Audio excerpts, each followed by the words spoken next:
Good morning students. आज मैं आपका चैप्टर 6 स्टार्ट कर रहा हूँ। चैप्टर का नाम है physical and chemical changes. Simply में समझना है जो चेंजेज होते हैं, चेंजेस जनरली दो तरह के होते हैं। एक आपका होता है फिजिकल चेंजेस, दूसरा आपका होता है केमिकल चेंजेस। फिजिकल चेंजेस का मतलब होता है कि वैसा चेंजेस जिसमें क्या हो जाएगा, आपका कहीं ना कहीं किसी सब्सटेंस का या किसी मटेरियल्स का क्या होता है, किसमें चेंजेस होता है, फिजिकली चेंजेस होता है। फिजिकली चेंजेस का मतलब उसके फिजिकल प्रॉपर्टी में चेंजेस हो गया। फिजिकल प्रॉपर्टी में चेंजेस होने का मतलब क्या होता है ये समझिए। जैसे हम बात करते हैं वाटर की एग्जांपल ले लेते हैं, तो नॉर्मल जो वाटर होता है, वाटर पहले किसके फॉर्म में होता है, लिक्विड फॉर्म में होता है। पहले वाटर किसके फॉर्म में होता है, लिक्विड फॉर्म में। बाद में हम इसको क्या करते हैं, हीटअप करवाते हैं। हीटअप करने के बाद क्या हो जाएगा, हीटअप करने के बाद वाटर फिर से किसमें चेंज हो जाएगा, आपका स्टीम के फॉर्म में चेंज हो जाएगा। जनरली हम उससे बोलेंगे गैसेस फॉर्म में चेंज हो गया, मतलब उसका क्या हो गया, फेज चेंज हो गया। पहले पानी किसमें था, पहले नॉर्मल जो आपका पानी था किसमें, लिक्विड फॉर्म में था। बाद में मैंने क्या किया, उसको हीटअप करवाया, है ना। ये तो था, पहले पानी किसके फॉर्म में था, लिक्विड फॉर्म में था। बाद में उसको मैंने क्या करना है, अलग से मैंने हीटअप दिया। तो हीटअप करने के बाद फाइनली क्या हो जाएगा, ये फेज चेंज होकर फाइनली क्या हो जाएगा, ये गैसियस फॉर्म में पूरा का पूरा अपने आप गैसियस फॉर्म में निकलना शुरू हो जाएगा ये। ठीक है ना, वाटर तो रहेगा यहाँ पे थोड़ा बहुत, लेकिन बाकी सारे धीरे धीरे क्या हो जाएगा, अपने आप ही गैसियस फॉर्म में निकलना शुरू हो जाएगा। मीन्स यही पानी अब वेपर के फॉर्म में, स्टीम के फॉर्म में धीरे धीरे निकलना शुरू हो जाएगा। तो फाइनली यहाँ पे हुआ क्या है, यहाँ पे इस जगह पे आपका फेज चेंज हुआ है। ऑलरेडी पहले लिक्विड फॉर्म में था, अब ये किसमें हो जाएगा, ये गैसियस फॉर्म में हो गया। ठीक है, तो इसमें फिजिकल चेंजेस का मतलब यही होता है कि है तो दोनों का दोनों क्या है, वाटर ही है। बस दोनों में हुआ क्या है, आपका बस फेज चेंज हुआ है। कोई नया थिंग्स बना है, कोई नया प्रोडक्ट बना है, नहीं बना है। सिंपली वाटर का तो वाटर रह गया, बस था कहीं, बस थोड़ा सा इसका फेज चेंज हुआ। पहले आपका ये लिक्विड फॉर्म में था, अब बन गया गैसियस फॉर्म में। या इससे पहले क्या था, अगर हम जरा सा जो जब ये लिक्विड फॉर्म में था, अगर हम और इसको क्या कर लेते, इसमें से अगर हम हीटअप को रिड्यूस करवाते हैं, मतलब इसमें हम क्या करते हैं, हीट इसमें से अगर निकाल लेते फिर फाइनली क्या हो जाता है, अगर हीट को रिड्यूस करवाएंगे इससे, तो फाइनली फिर से सॉलिड फॉर्म में बन जाता है। ये बात समझ आ गया। नॉर्मल पानी होता है, पानी को हम क्या करते हैं, और उसको हम कम हीट देंगे, मतलब जो भी उसके अंदर ऑलरेडी पहले से हीट था, जिसकी वजह से वो वाटर फॉर्म हुआ था, उसमें से अगर हम हीटअप को और रिड्यूस करवाए, रिड्यूस करवाने का मतलब हो गया, पानी को आप रख दीजिए रेफ्रिजरेटर में, रख दीजिए फ्रिज में, रख दीजिए पानी को। तो पानी को फ्रिज में रखने के बाद क्या हो जाएगा, धीरे धीरे वो फ्रीजर में रख देंगे पानी को, तो क्या हो जाएगा, धीरे धीरे वो फाइनली एक कांस्टेंट टेम्परेचर पे जाते जाते वो, और एक निश्चित टाइम पे आपका ऑलरेडी वो सॉलिड फॉर्म में बन जाएगा, वो बर्फ बन जाता है, बन जाएगा। तो इसका मतलब यही हो गया कि इसमें क्या हो गया, फाइनली यही वाटर है वाटर जो ऑलरेडी किसके फॉर्म में पहले था, लिक्विड फॉर्म में। टेम्परेचर कम करने के बाद हो जाएगा सॉलिड फॉर्म में, टेम्परेचर बढ़ाने के बाद हो जाएगा स्टीम फॉर्म में। मीन्स वाटर था, लेकिन फेजेस 3 इसके बन गए। वो डिपेंड कर रहा है उसके जो अलग अलग हम लोग कैटालिस्ट यूज करें, जो अलग अलग जो फिजिकल जो भी आपके फिनोमिने होते हैं, उसके थ्रू जो यूज करने के बाद जो आपको फाइनली क्या क्या बनता है, इसका फेज में क्या क्या चेंजेस होता है, वो डिपेंड करता है। तो है, लेकिन फाइनली रह क्या गया, है तो वाटर ही। तो फिजिकल चेंजेस का मतलब यही होता है कि जब किसी सब्सटेंस का क्या हो जाएगा, फिजिकली प्रॉपर्टी में जो भी उसका फिजिकल प्रॉपर्टी होता है, फिजिकल प्रॉपर्टी में चेंज होता है, बाकी कोई उसमें चेंजेस नहीं होता है। और ना ही कोई इस तरह का चेंज होता है कि कोई नया प्रोडक्ट बन जाए उसमें, या कोई नया सब्सटेंस बन जाए। ठीक है, इस तरह का चेंजेस इसमें नहीं होता है। बस सिंपल जो था वही रहता है, इसका बेसिक प्रोडक्ट वही रहता है ना, बेसिक प्रोडक्ट आपका वही रहता है, बस फिजिकल चेंजेस होता है इसके अंदर। एग्जाम्पल इसका दे रखा है, crushing a cane, glowing of electric bulb, mixing of sand and water. इन जितने भी नहीं यहाँ पे एग्जाम्पल, ये सारे एग्जाम्पल आप समझ गए। इन सारे एग्जाम्पल में आपका कहीं भी एक नया प्रोडक्ट नहीं बन रहा है। अगर हम बात करते हैं यहाँ से mixing of sand and water, sand और वाटर को अगर मिक्स करते हैं, रेत होता है और अब क्या होता है, पानी होता है, मिक्स कर देंगे, क्या कोई नया चीज बनेगा, नहीं बनेगा। हम ऑलरेडी फिर से क्या करेंगे, रेत और पानी वैसे ही बना रहेगा, उसमें डिजॉल्व भी तो नहीं हो पाएगा। तो इसका मतलब यही हो गया कि एक नया प्रोडक्ट वहां पे बन नहीं रहा है। ठीक है जी, तो ये फाइनली क्या हो जाएगा, कौन सा चेंजेस, फिजिकल चेंजेस आपका हो जाएगा। सेकेंड वन आपका हो जाएगा glowing of an electric bulb. एक आपका कोई इलेक्ट्रिक बल्ब है, ऑलरेडी वो जल रहा है, क्या जलने के थ्रू कोई नया प्रोडक्ट बन रहा है क्या, वहां पे कुछ नहीं बन रहा आपका, बस उसमें क्या हो गया, चेंजेस हुआ उसके अंदर क्या हो गया, due to electricity there are some changes. Electricity की वजह से उसके अंदर क्या हो गया, कुछ ना कुछ चेंजेस हो गया। चेंजेस की वजह से क्या हो गया, हम लोग उसको इलेक्ट्रिसिटी प्रोवाइड कर रहे हैं, इलेक्ट्रिसिटी प्रोवाइड करने के बाद क्या हो जाएगा, उस बल्ब के अंदर कहीं ना कहीं उसके ग्लोइंग प्रॉपर्टी आ गई। उसके अंदर चेंजेस तो कुछ हुआ नहीं, बस उसमें क्या हो गया, वो ग्लोइंग प्रॉपर्टी आ गई, जलने की कैपेसिटी हो गई बल्ब के अंदर, वो जलना शुरू हो गया। किसकी वजह से, इलेक्ट्रिसिटी की वजह से। उसके अंदर हमने क्या प्रोवाइड किया, इलेक्ट्रिसिटी प्रोवाइड किया, बिजली प्रोवाइड किया, जिस वजह से क्या हो गया, बल्ब अपने आप जलना शुरू हो गया। तो क्या इससे कोई नया प्रोडक्ट बन रहा है, कोई नया चीज नहीं बन रहा है बस। तो इसका मतलब क्या हो जाएगा, ये कौन सा चेंजेस, फिजिकल चेंजेस, जिसमें कोई न्यू सब्सटेंस का फॉर्मेशन नहीं होता है। ठीक है, तो ये आपको सिंपली इस प्रोसेस को हम लोग दोहरा सकते हैं, बार बार रिवर्स कर सकते हैं, इसलिए इसका हम इसको बोलते हैं रिवर्सिबल प्रोसेस। ठीक है जी, ये जो एग्जांपल हम ले रहे हैं सब कौन सा प्रोसेस हो गया आपका, रिवर्सिबल प्रोसेस हो गया। फिर इसको हम दोबारा रिवर्स कर सकते हैं प्रोसेस को, ये नहीं कि एक बार करने के बाद दोबारा नहीं कर सकते। रेत और पानी को मिलाने के बाद दोबारा मिला नहीं सकते, दोबारा फिर से मिला सकते हैं, क्योंकि कोई चेंजेस तो हो ही नहीं रहा है ना। जो आपका इलेक्ट्रिक बल्ब होता है उसको बार बार हम ग्लो करवा सकते हैं, इलेक्ट्रिसिटी जितनी बार प्रोवाइड करो अपने आप बल्ब ग्लो होना शुरू हो जाएगा, क्योंकि इसमें कोई चेंजेस तो होता नहीं है। बात समझ आ गया आपको। उस तरीके से आपको क्रशिंग केन, एक केन को हम क्रश करते हैं तो क्रश करने के बाद फाइनली क्या हो जाएगा, दोबारा जो आपके पार्टिकल्स बन जाते हैं क्रशिंग करने के बाद। केन का मतलब सिंपली समझ लीजिए ना, कोई आपका लेड का बना हुआ है, शीशा का कोई चीज बना हुआ है, कोई बर्तन है, उसको मैंने क्या किया, क्रशिंग कर दिया, उसको मैंने तोड़ दिया। तोड़ने के बाद फाइनली क्या हो जाएगा, वो क्या टूटने के बाद दोबारा कुछ इसमें बन रहा है अलग से, कोई नया चीज का फॉर्मेशन हो रहा है, नहीं हो रहा है दोबारा, है तो शीशा का प्रोडक्ट है, उसमें कोई नया चीज तो बना नहीं। बात समझ आ गया ना उसमें कि क्रशिंग ऑफ एक केन का मतलब यही हो गया कि कोई आपका मान ले तो कोई भी आपका पॉट दे रखा है, कोई केन है, उसको मैंने तोड़ दिया, क्या तोड़ने के बाद कुछ नया चीज बन गया, वो कुछ नया चीज तो बना ही नहीं उसमें। जो ऑलरेडी अगर आपको शीशा का कोई प्रोडक्ट था उसको मैंने अगर क्रशिंग किया, क्रशिंग करने के बाद फाइनली वो उसी का चीज बन गया। बस वही है कि वो पहले आपका एक प्रॉपर शेप में था, अब उसका शेप चेंज हो गया, लेकिन उसमें कोई चेंजेस हुआ फिजिकली, बस उसमें केमिकली कोई चेंजेस हुआ, केमिकली कोई चेंजेस नहीं हुआ। चेंजेस किसमें, उसका फिजिकल चेंज हो गया कि शेप पहले कुछ और था अब शेप कुछ और हो गया तोड़ने के बाद उसको। बात समझ आ गया। ये तीनों जो भी आपको मैंने बताया एग्जाम्पल सारे के सारे होते हैं फिजिकल चेंज, तो बता सकते हैं कि फिजिकल चेंज बता देंगे changes through which there are no any new substance formed, so it can be termed as reversible process. इसको हम लोग क्या कह सकते हैं, रिवर्सिबल प्रोसेस भी कह सकते हैं। रिवर्सिबल प्रोसेस का मतलब यही हो गया, आपको ये भी क्वेश्चन आएगा रिवर्सिबल प्रोसेस क्या होता है, बता देंगे। रिवर्सिबल प्रोसेस का मतलब होता है वैसा प्रोसेस जिसमें क्या हो जाएगा, जिस प्रोसेस को हम बार बार रिपीट कर सकते हैं, रिवर्स कर सकते हैं उसको, रिवर्स करने के बाद भी वहां पे कोई चेंजेस नहीं आ जाए, कोई केमिकली चेंजेस ना हो, बार बार हमेशा क्या हो, फिजिकली चेंजेस ही हो, बस उसको हम लोग क्या कहते हैं, फिजिकल चेंजेस कहते हैं। बात क्लियर हो गया। आपका जो नेक्स्ट टॉपिक दे रखा है केमिकल चेंजेस, केमिकल चेंजेस का मतलब ही होता है a changes through which a new substance formed, वैसा चेंजेस जिसमें क्या हो जाएगा, एक नया सब्सटेंस का फॉर्मेशन हो जाता है। कैसे हो जाता है ये समझते हैं। इसका एग्जांपल लेते हैं, formation of curd from milk. आपका कर्ड बनता है, दही बन जाता है, किसके थ्रू, दूध के थ्रू बनता है दही। तो ये जो दही बन रहा है, क्या हम दही से दोबारा फिर से दूध बना सकते हैं, नहीं बना सकते हैं, क्योंकि एक बार जो ऑलरेडी दूध से मैंने दही बना दिया, अब हम दोबारा दही से दूध नहीं बना सकते हैं, क्योंकि जो ऑलरेडी हो गया चेंज हो गया, इसको हम रिवर्स बार बार नहीं कर सकते हैं इस प्रोसेस को। So finally this process is called irreversible process. बात में आ गया। इरिवर्सिबल प्रोसेस का मतलब ही होता है a process in which that can not be reverse, मतलब क्या हो जाएगा, जिसको हम रिवर्स नहीं कर सकते हैं, वैसा process that can not be reverse, जिसको हम रिवर्स नहीं कर सकते, बार बार रिपीट नहीं कर सकते हैं उसको। जो एक बार प्रोसीड हो चुका है, जो एक बार अगर प्रोडक्ट बन गया है तो दोबारा हम इसको रिपीट करके दोबारा वही चीज हम नहीं बना सकते। ठीक है जी, फिर से समझ लेते हैं इसको एक बार। केमिकल चेंजेस मैंने क्या बताया आपका, formation of curd from milk, मतलब आपका कर्ड बन जाता है, किससे, दूध के थ्रू बनता है, दही बनता है। तो क्या दही बनने के बाद दोबारा फिर से उसको दूध बना सकते हैं, नहीं बना सकते। जो दही है दही है, दही के बाद दोबारा दूध बनेगा ही नहीं वो। तो ये सब प्रोसेस को हम क्या कहेंगे, केमिकल चेंजेस कहेंगे उसमें। ठीक है जी। आपको जो सेकंड एग्जांपल इसका दे रखा था, reaction of sodium and chlorine molecule. Sodium और क्लोरीन मॉलिक्यूल जब आपस में रिएक्शन करता है, आप मॉलिक्यूल पढ़ेंगे, मॉलिक्यूल्स में इसमें दे रखा था सोडियम को हम लोग डिनोट करते हैं, नेक्स्ट क्लास में आप लोग जाके पढ़ेंगे, सोडियम को डिनोट करते हैं Na से। एक आपका केमिकल एलिमेंट होता है ये सोडियम। तो सोडियम को क्या करते हैं, किसके साथ रिएक्शन करते हैं, सोडियम को हम लोग मिलाते हैं किसके साथ, क्लोरीन के साथ मिक्स करते हैं। सोडियम को अगर हम क्लोरीन के साथ मिक्स करेंगे फाइनली क्या बन जाएगा, ये NaCl बन जाता है। NaCl का मतलब हो जाएगा क्या चीज, सोडियम क्लोराइड।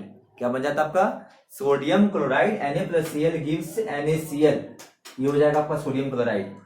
NaCl को क्या कहते हैं हम लोग, सोडियम क्लोराइड। और सोडियम क्लोराइड को एक्चुअली इसका केमिकल नेम आपका क्या हो जाता है, ये जैसे हम लोग सॉल्ट वगैरह यूज करते हैं ना घर में, नमक यूज करते हैं, तो नमक का ये फॉर्मूला होता है। ठीक है जी। आपका जो सॉल्ट का फॉर्मूला होता है सोडियम क्लोराइड ही तो होता है। तो सिंपल यहाँ पे समझेंगे, यहाँ पे जो सोडियम क्लोराइड बन गया, ये कैसे बना, ये सोडियम का और क्लोरीन का ये दो एलिमेंट होता है। इन दोनों एलिमेंट का मिलने के बाद, ये दो मॉलिक्यूल बोलते हैं इसको, दो मॉलिक्यूल्स को मिलने के बाद फाइनली क्या बन गया, ये सोडियम क्लोराइड बन गया। तो ये जो आपका न्यू प्रोडक्ट का फॉर्मेशन हुआ है, ये जो न्यू प्रोडक्ट है आपका, इन दोनों का इसका प्रॉपर्टी क्या होता है, इन दोनों से डिफर होता है। इन दोनों से डिफर होने का मतलब हो जाएगा कि इस सोडियम क्लोराइड में ना ही सोडियम की प्रॉपर्टी होती है, ना ही आपकी क्लोरीन की प्रॉपर्टी होती है। मीन्स इन दोनों के मिलाने के बाद दोनों की प्रॉपर्टी अलग अलग होती है। दोनों की प्रॉपर्टी अलग अलग हो जाती है। बात करते हैं अगर हम प्रॉपर्टी की, तो सोडियम थोड़ा सा बेसिक्स की प्रॉपर्टी हो जाती है, लेकिन और जो आपका क्लोरीन होता है, क्लोरीन प्रॉपर्टी कैसा होता है, टॉक्सिक होता है। टॉक्सिक का मतलब थोड़ा सा जहरीला टाइप का होता है। आपने सुना होगा ना, क्लोरीन गैस का छिड़काव करते हैं जहाँ पे गंदगी वगैरह ज्यादा हो जाता है, नाले वगैरह हो जाते हैं, वहाँ पे क्या करते हैं हम, क्लोरीन गैस वगैरह या क्लोरीन पाउडर का छिड़काव करते हैं, स्प्रे करते हैं क्लोरीन का। क्यों करते हैं वहाँ पे? ताकि वहाँ पे क्या हो जाएगा, जो भी आपके कीटाणु वगैरह होते हैं, जो आपके माइक्रो ऑर्गेनिज्म होते हैं, वो सारे के सारे क्या हो जाएगा, मर जाएगा वहाँ पे। और बैक्टीरिया वगैरह वहाँ पे पूरा का पूरा जितने भी था सारे मर जाएगा और उन्हें नुकसान नहीं होगा। ठीक है। क्लोरीन को हम लोग क्या कहते हैं, उसमें ब्लीचिंग पाउडर वगैरह बनाने में भी यूज किया जाता है। तो सिंपली बता देंगे, तो इसका मतलब फाइनल का प्रॉपर्टी कैसा होता है, क्लोरीन का प्रॉपर्टी होता है, क्लोरीन का जो इसका प्रॉपर्टी होता है कैसा होता है, विषैला होता है, टॉक्सिक होता है। लेकिन जब दोनों मिल जाता है, तो दोनों मिलने के बाद क्या बन जाता है फाइनली, सोडियम क्लोराइड, जिसे हम लोग कहते हैं सॉल्ट, और जिसे हम खाते हैं। तो क्या हमें नुकसान करता है? नहीं नुकसान करता है। इसका मतलब क्या हो गया, ये जो न्यू प्रोडक्ट का फॉर्मेशन हुआ, इसका प्रॉपर्टी इन दोनों की प्रॉपर्टी से डिफरेंट है यहाँ पे। इसका मतलब कि नया प्रोडक्ट का फॉर्मेशन हुआ तभी तो डिफरेंट है, एक नया चीज बना तभी तो इन दोनों की प्रॉपर्टी से अलग है ये। तो इसका मतलब बता देंगे कि केमिकल चेंजेस का मतलब ही होता है कि वैसा चेंजेस जिसमें क्या हो जाएगा, आपस में मॉलिक्यूल मिलने के बाद रिएक्ट करने के बाद फाइनली क्या करेगा, एक नया प्रोडक्ट का फॉर्मेशन करता है। और वो जो नया प्रोडक्ट बनता है, वो रिमेनिंग प्रोडक्ट जिसके थ्रू वो बना था उससे क्या होता है, डिफर होता है उसके प्रॉपर्टी। ठीक है। अगर हम बात करते हैं यहाँ पे, अच्छा इसको दोनों एग्जाम्पल समझ आ गया। अब पढ़ते हैं chemical reaction in daily life. हमारे डेली लाइफ में बहुत सारे केमिकल रिएक्शंस होते हैं, हम लोग उतना गौर नहीं करते, लेकिन जो एक्चुअल में होता है हमारे दैनिक जीवन में, डेली लाइफ में बहुत सारे ऐसे केमिकल रिएक्शंस होते हैं, बहुत सारे होते हैं। बारी बारी सबके बारे में समझते हैं। आपको जो फर्स्ट देखा था, rusting of iron. What's the meaning of rusting of iron? Actually rusting का मतलब ही होता है क्या चीज इसमें, रस्टिंग का मतलब होता है खराब होना। एक्चुअल मतलब क्या होता है, रस्टिंग का मतलब होता है जंग लगना, ही खराब होना। तो रस्टिंग ऑफ आयरन का एक्चुअल मीनिंग यहाँ पे हो जाएगा, जब आयरन को क्या करते हैं, आयरन का मतलब क्या हो गया, लोहा हो गया। जब लोहे को क्या करते हैं हम लोग, खुले जहाँ पे खुला जगह है बिल्कुल वहां पे रख देंगे, है ना, ओपन प्लेस में आयरन को रख देते हैं, तो धीरे धीरे क्या हो जाएगा, उस आयरन मटेरियल्स में क्या हो जाएगा, कहीं ना कहीं जंग लगना शुरू हो जाएगा। जंग लग जाता है, एक उसके ऊपर क्या होता है, ब्राउनिश रेडिश ब्राउन कलर का एक लेयर चढ़ जाता है उसके ऊपर, एक रेडिश ब्राउन कलर का भूरा भूरा कलर का क्या होता है, उसके ऊपर लेयर बन जाता है, एक परत बन जाता है उस आयरन मटेरियल के ऊपर। क्या उसकी वजह से क्या हो जाता है, उसमें कहीं ना कहीं जंग लग जाता है, और वो मटेरियल जो होते हैं, आयरन के जो मटेरियल होते हैं, वो धीरे धीरे क्या हो जाते हैं आपका खराब होना शुरू हो जाता है। ठीक है। किसकी वजह से, हमने खुले जगह में बहुत देर तक काफी दिनों तक मैंने क्या कर दिया, एक आयरन मटेरियल्स को, किसी भी आयरन मटेरियल को मैंने रख दिया, तो वो क्या हो जाएगा, धीरे धीरे उसके ऊपर जंग लग जाता है। जंग लगने के पीछे वजह होता है कि जब खुले जगह में रख देंगे, तो खुले जगह आपका क्या हो जाता है, ऑक्सीजन गैस होता है ना, ऑक्सीजन गैस हो जाएगा, आपका वाटर हो जाएगा, जो नमी हो जाती है ना, मॉइस्चर वगैरह, मॉइस्चर हो जाएगा, आपका ऑक्सीजन गैस हो जाएगा, अलग से मिनरल्स वगैरह हो जाते हैं, अलग से जो वातावरण के जो टेम्परेचर होते हैं ना, इन्वायरमेंटल टेम्परेचर और जो उसके साथ साथ जो इन्वायरमेंटल आपका प्रेशर होता है, इन सारे के थ्रू क्या हो जाएगा, जितने भी आपके कंटेंट्स मैंने भी बताया सारे, इन सारे प्रॉपर्टीज के थ्रू क्या हो जाएगा, इस पे कहीं ना कहीं इफेक्ट करेगा, और इन सारी चीजों की वजह से क्या हो जाएगा, कहीं ना कहीं आयरन आपका खराब होना शुरू हो जाएगा, और उसके ऊपर क्या बन जाता है, एक लेयर बन जाता है। ठीक है। वही आयरन धीरे धीरे उसके ऊपर लेयर बन जाएगा, उस लेयर की वजह से क्या हो जाएगा, उसमें जंग लग जाएगा। उसी लेयर को क्या कहते हैं, जंग लगने कहते हैं, और इसे सिंपली क्या कहते हैं, कोरोजन रिएक्शन भी कहते हैं इसको। रस्टिंग ऑफ आयरन को क्या कहते हैं आप, कोरोजन भी कहते हैं। कोरोजन का मतलब ही होता है जंग लगना, उसमें आयरन में जब जंग लग जाता है उसको कहते हैं कोरोजन। तो सिंपली आपको समझ आ गया रस्टिंग ऑफ आयरन। तो रस्टिंग ऑफ आयरन भी आपका क्या हो गया, एक तरह से आपका केमिकल चेंजेज होता है, क्योंकि पहले नॉर्मल आयरन था, अब उसने क्या किया, रिएक्शन किया आयरन किसके साथ, ऑक्सीजन गैस के साथ, जो आपके इन्वायरमेंट में ऑक्सीजन गैस थे, आपके साथ साथ वहां पे मॉइस्चर वाले पार्टिकल्स थे, है ना, मॉइस्चर थे, ऑक्सीजन गैस थे अलग से। तो ये जितने भी आपके इन्वायरमेंटल टेम्परेचर थे, प्रेशर थे, इन सारे के थ्रू उसने रिएक्ट कर लिया आयरन जो मटेरियल्स था, और फाइनली क्या कर दिया, उसके ऊपर एक प्रॉपर, एक आयरन नहीं, उसके ऊपर एक अलग तरह का लेयर बना दिया, जो उसके प्रॉपर्टी को क्या कर रहा है, बिल्कुल चेंज कर रहा है, केमिकली चेंज कर रहा है, प्रॉपर्टी को क्या कर रहा है, केमिकली चेंजेस कर रहा है, जिसे हम लोग कहते हैं केमिकल चेंजेस, केमिकल रिएक्शन हो रहा है उस आयरन में। तो ये भी आपका एक एग्जाम्पल हो गया इसका। इसमें एक और छोटा सा टॉपिक आपके बुक में दे रखा था, प्रिवेंशन कैसे करते हैं, फिर अगर लोहे में जंग लग जाएगा, रेस्ट हो जाएगा वो, तो how to prevent them. There are many process to prevention of rusting, but there are some process which is very important. The first one is galvanization process, oiling process, ये सारे प्रोसेस होते हैं। अब कैसे, या फिर ग्रेजिंग प्रोसेस होते हैं। सबसे पहले समझते हैं आपका क्या हो जाता है, गैल्वेनाइजेशन प्रोसेस क्या होता है। गैल्वेनाइजेशन का मतलब हो जाता है कि आपने बहुत सारी इंडस्ट्री का नाम सुना होगा जिसमें आपका होता है मेटल फिनिशिंग इंडस्ट्री होता है।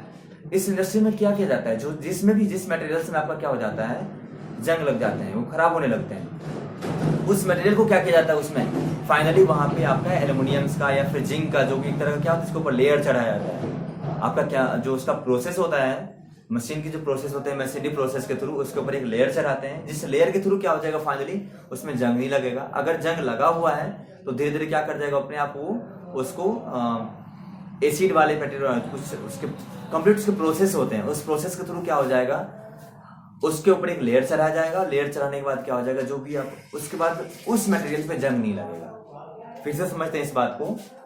प्रिवेंशन ऑफ रस्टिंग मैंने आपको बताया कि एक प्रोसेस मैंने बताया गैल्वेनाइजेशन प्रोसेस। गैल्वेनाइजेशन प्रोसेस का मतलब होता है कि जब क्या करते हैं आयरन मटेरियल्स के ऊपर, जो आयरन के जो मटेरियल होते हैं, लोहे के जो मटेरियल होते हैं, उसमें क्या करते हैं, उसके ऊपर एक तरह का लेयर चढ़ाया जाता है, एक तरह का लेयर बनाते हैं, एक परत बनाया जाता है। उस लेयर के थ्रू जैसे आप जिंक का लेयर हो जाएगा, है ना, जिंक का लेयर हो जाएगा, एल्यूमिनियम का लेयर हो जाएगा। उस लेयर चढ़ाने के बाद क्या हो जाएगा, उसमें जल्दी जंग नहीं लगता है।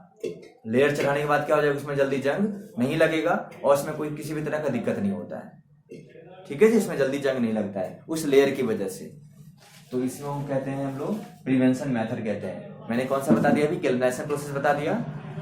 एक और प्रोसेस होता है, सिंपली हम लोग क्या करते हैं, अगर लोहे का, अगर हम घर में अपने घर में देखा भी होगा, जो विंडो वगैरह में लगाते हैं लोहे यूज किया जाता है, या फिर जो डोर में यूज किया जाता है, दरवाजे में यूज किया जाता है, जो लोहे का यूज करते हैं, उसमें सिंपली क्या करते हैं, अगर लोहे का दरवाजा है उसमें पेंटिंग करते हैं।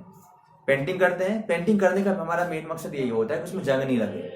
ठीक है, तो पेंटिंग क्या करता है, फाइनली पेंटिंग आपका जंग लगने से बचाता है, उसको प्रिवेंट करता है, रस्टिंग से प्रिवेंट करता है, बचाता है। आपका दूसरा प्रोसेस दे रखा है इसी में, आपका और एग्जांपल हो जाएगा इसमें, ऑयलिंग मेथड। बहुत जगह करते हैं, ऑयलिंग करते हैं, ग्रीसिंग करते हैं। आपने देखा होगा साइकिल के चेन में ग्रीस लगाते हैं ना, ग्रीसिंग करते हैं या ऑयलिंग उसमें रखते हैं। ऑयलिंग वगैरह क्यों करते हैं उसमें, ताकि उसमें जंग नहीं लगे, इसलिए तो करते हैं ताकि उसमें जंग नहीं लगे और आराम से वो क्या करे, फ्रीली वो मूव करे। आपने देखा होगा एक और चीज, घर में मम्मी लोग अगर आपकी सिलाई वगैरह करते होंगे तो बार बार उसमें ऑयल मिक्स करते हैं, बार बार है ना, जहाँ पे सिलाई मशीन में जो छोटे छोटे उसमें छेद बंधे रहते हैं, उसमें क्या करते हैं, उसमें फाइनली इतने बड़े डब्बे में आपका ऑयल रहता है, वो ऑयल मिक्स करते हैं, उसमें डालते हैं। ऑयल डालने के पीछे क्या मकसद होता है, वो सिलाई मशीन में ऑयल देते हैं, उसके पीछे मकसद होता है कि वो क्या होगा, बिल्कुल वो आपका फ्रीली मूव करे, उसमें किसी भी तरह का रुकावट ना हो, बिल्कुल किसी भी तरह का फ्रिक्शन ना हो, फ्रिक्शन फ्री होके, फ्रिक्शन लेस होके बिल्कुल क्या हो, मूव करे, अच्छे से मूव करेगा, कोई दिक्कत ना हो मशीन में। ठीक है जी, उसमें जंग भी नहीं लगे। बार बार उसमें ऑयलिंग इसलिए किया जाता है, साइकिल के चेन में बार बार ग्रीसिंग इसलिए किया जाता है ताकि जंग नहीं लगे, तो फ्रिक्शन लेस, मतलब बिल्कुल वहां पर फ्रिक्शन ना हो, बिना रुकावट का वो मूव करे, अच्छे से घूमे। बात में आ गया। तो ये सारे क्या होते हैं, प्रिवेंटिव मेथड्स होते हैं रस्टिंग के, ताकि इस वजह से क्या हो जाएगा, रस्ट ना हो, जंग ना लगे और खराब ना हो आपका। ठीक है जी, बहुत इंपॉर्टेंट है इसको, लेकिन इजी भी बहुत ज्यादा है। अब इसमें जो नेक्स्ट आपको दे रखा था एग्जांपल, कुकिंग ऑफ फूड, खाना को कुक करना, पकाना, खाना को पकाते हैं, इसमें कैसे आपका केमिकल प्रोडक्शन हो गया समझते हैं। पहले जो नॉर्मल खाना होता है आपका, वो किसके फॉर्म में होता है, अगर फिजिकली देखा जाए तो खाना अगर नॉर्मल अगर रखा गया, जो अनकुक्ड फूड होता है, क्या उसको हम डाइजेस्ट प्रॉपर्ली कर सकते हैं आसानी से, नहीं कर सकते डाइजेस्ट, उसको हम आसानी से डाइजेस्ट कर ही नहीं सकते। लेकिन अगर हम कुकिंग कर देंगे, कुकिंग करने के थ्रू क्या हो जाएगा, कुकिंग करने के थ्रू जो आपके उसके अंदर जो न्यूट्रिएंट्स पार्टिकल्स होते हैं, जैसे आप लोग के कार्बोहाइड्रेट हो गए, मिनरल्स हो गए, फैट्स हो गए, प्रोटीन्स हो गए, विटामिन हो गए, ये सारे के सारे क्या होते हैं, पहले होते हैं कॉम्प्लेक्स फॉर्म में, कॉम्प्लेक्स फॉर्म में पहले होते हैं। लेकिन जब हम कुकिंग करते हैं, कुकिंग के थ्रू क्या हो जाएगा, धीरे धीरे वो स्मॉलर सब्सटेंस में, छोटे छोटे सब्सटेंस में क्या हो जाएगा, अपने आप स्प्लिट आउट हो जाएगा, ब्रेक डाउन हो जाएगा, टूट जाएगा वो। जब हम लोग खाना को पकाते हैं तो पकाने के बाद क्या हो जाएगा, उसके अंदर जो न्यूट्रिएंट्स पार्ट है, न्यूट्रिटिव पार्ट्स दे रखे हैं, मैंने बता दिया अभी कौन कौन सा, आपका कार्बोहाइड्रेट, मिनरल्स, फैट्स हो जाते हैं, विटामिन हो जाते हैं, ये सारे के सारे जो ऑलरेडी पहले से प्रेजेंट होते हैं, वो किसके फॉर्म में रहते हैं, कॉम्प्लेक्स के फॉर्म होते हैं, बिल्कुल कॉम्प्लेक्स फॉर्म में होते हैं। अब उस कॉम्प्लेक्स सब्सटेंस को, कॉम्प्लेक्स न्यूट्रिएंट्स को हमें अगर बनाना है, बिल्कुल स्मॉल करना है, स्मॉलर सब्सटेंस में चेंज करना है, रिड्यूस करना है उसको, जिसके थ्रू, जिसकी वजह से क्या हो जाए, रिड्यूस इसलिए करना है ताकि वो आसानी से डाइजेस्ट हो जाए। तो उसके लिए क्या करना पड़ेगा, फिर खाना को हमें क्या करना पड़ेगा, कुकिंग करना जरूरी है, खाना को पकाना जरूरी है ना। विदाउट कुकिंग हम आसानी से डाइजेस्ट नहीं कर सकते हैं। तो यहाँ पे आपका क्या हो जाएगा, खाने को अगर प्रॉपर डाइजेस्ट करना है तो हमें करना वहां पे जरूरी है कुकिंग करना। ये भी एक तरह का क्या हो गया, केमिकल रिएक्शन हो गया। केमिकल रिएक्शन तो हुआ है यहाँ पे कि जो ऑलरेडी कॉम्प्लेक्स फॉर्म में था न्यूट्रिएंट्स, अगर हमने उसको कुकिंग करवा दिया, कुकिंग करने के थ्रू क्या हो जाएगा, जो कॉम्प्लेक्स न्यूट्रिएंट्स था, कॉम्प्लेक्स सब्सटेंस था, ब्रेक डाउन होकर क्या हो जाएगा, स्मॉलर सब्सटेंस में अपने आप कन्वर्ट हो जाएगा। ठीक है जी, तो इस जगह पे भी आपका हो गया केमिकल रिएक्शन। एक आपका यहाँ पे जो नेक्स्ट है डिके ऑफ ऑर्गेनिक सब्सटेंसेस। बहुत सारे ऐसे ऑर्गेनिक सब्सटेंस होते हैं जिसमें डिकेइंग करना पड़ता है। डिकेइंग का मतलब होता है उसको धीरे धीरे क्या होंगे, ब्रेक डाउन करवाते हैं उसको।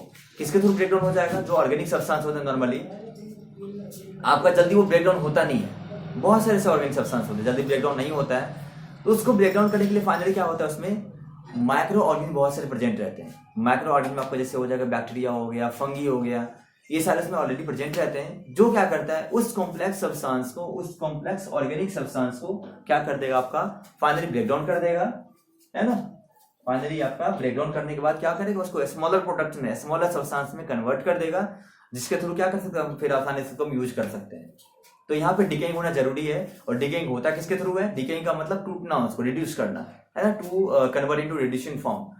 किसके थ्रू हो जाएगा ये, जो आपके माइक्रो ऑर्गेनिज्म होते हैं। माइक्रो ऑर्गेनिज्म कौन कौन से होते हैं, बैक्टीरिया आपका हो गया, है ना, फंगी हो गया, ये सारे माइक्रो ऑर्गेनिज्म के थ्रू क्या हो जाएगा, ये इस माइक्रो ऑर्गेनिज्म के थ्रू फाइनली जो आपके कॉम्प्लेक्स ऑर्गेनिक सब्सटेंस से ये कन्वर्ट होकर स्मॉल ऑर्गेनिक सब्सटेंस में चेंज हो जाएगा, और जिसके थ्रू हम आसानी से हम यूज कर सकते हैं। ठीक है, तो ये सारे प्रॉपर इसके आपके जो चैप्टर 6 में दे रखा था फिजिकल एंड केमिकल चेंजेज में, इतना ही था। इसको आपको अच्छे से फिर से समझ लेना है, एक बार समझ लिया, दोबारा फिर से वीडियो को रिज्यूम करके बार बार इसको देखना है ताकि दोबारा फिर से समझ में आए। ठीक है जी, इसको बार बार देख लेकिन इसको समझना है। वीडियो को पॉज करके देख लीजिए, अब बार बार रिपीट करके देख लीजिए, कि इसको समझना है हर हालत में। और बहुत जल्द आप लोग को बता दिया जाएगा कि क्लास टेस्ट लिया जाएगा। ठीक है जी, इसके बारे में हम इन्फॉर्म कर देंगे, नेक्स्ट क्लास में आपको बता देंगे। ठीक है, तो जितने भी आपके अभी तक में टोटल 5 चैप्टर आपके हो गए हैं। क्लास 7 में टोटल अभी तक में 5 चैप्टर हो चुके हैं। इन 5 चैप्टर का कंप्लीट रूप से रिवीजन होना जरूरी है। हर जितने भी स्टूडेंट है, सारे स्टूडेंट के लिए जरूरी है ये कि 5 चैप्टर का रिवीजन होना जरूरी है। और हमें जितने भी चैप्टर मैंने करा दिया, इन सारे चैप्टर का नोट्स और एक्सरसाइज आपको जितना जल्दी हो सके सेंड करना है। बहुत बच्चे ने नहीं सेंड किया है, मैं उस सबके लिए फिर से बता रहा हूँ कि बाबू जितना जल्दी हो सके सेंड कर दो मुझे व्हाट्सएप पे। ठीक है जी, इसका पिक्चर ले लेना है पिक्चोरियल फॉर्म में, जितना जल्दी हो सके आज या कल तक में। आपको लास्ट डेडलाइन आपका कल है, कल तक हमें पूरा कंप्लीट इसका नोट्स चाहिए और एक्सरसाइज भी साथ साथ चाहिए। ठीक है जी, चलिए, थैंक यू।